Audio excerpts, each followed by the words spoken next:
Welcome back, and thank you for staying with eNCA. Let's take you back to one of our top stories now. Convicted murderer Ntuthuko Shoba is back in the High Court in Johannesburg in a bid to overturn his murder conviction. He was found guilty of orchestrating the 2020 murder of his girlfriend Tshegofatso Pule, who at the time was 8 months pregnant. Shoba is now serving life imprisonment.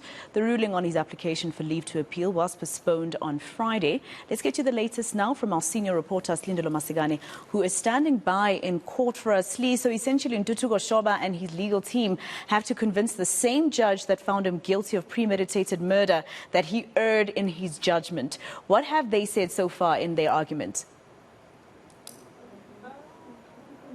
So we heard the arguments on Friday in terms of Ntuthuko Shoba's application for leave to appeal, and he is appealing to the very same judge that convicted him and sentenced him to say that another court could come to a different conclusion in terms of the weight that was put on the evidence before it. In particular, his new legal representation finds issue with how much weight was put on the confession of Muzgai Malepane, also saying that Shoba still maintains to this day that the number that was used to communicate with the trigger man did not belong to him, even though cell phone data was able to triangulate and locate Shoba at the same location with this number that was communicating with Shoba, in particular on the night in which Tshegofatso Pule was shot and killed. And so his legal representation saying that while Judge Stuart Wilson may not be wrong in his judgment, but maybe another court could come to a different conclusion, which is why they have put in this application for leave to appeal. On Friday, we did not have Shoba in court, and it looks like we have a similar situation today. But as usual, we do, of course, have the Pule family. We have Tshegofatso's uncle, who has maintained throughout the trial itself just how difficult it has been for the family. Thank you so much for your time this morning, Mr. Katake. Maybe then just take us through your expectations today as a family. I see Tshego's auntie here as well, and of course Butlali. On Friday, the arguments being heard, what maybe did you take out from those arguments as well? Honestly speaking, I don't think they hold any water.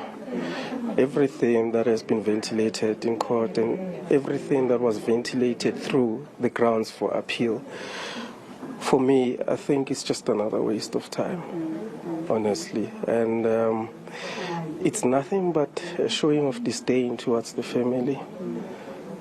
It's one thing to appeal, but it's another to show us a middle finger, to say you can do whatever that you do, but I have my rights, I'll exercise them, which is true. He's exercising them, but at the expense of our feelings as well. Yeah.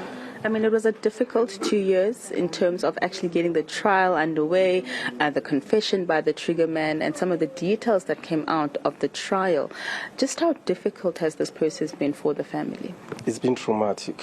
The past 2 years it's something that we wish to put behind us as a family, but it looks like we still have a long way to go.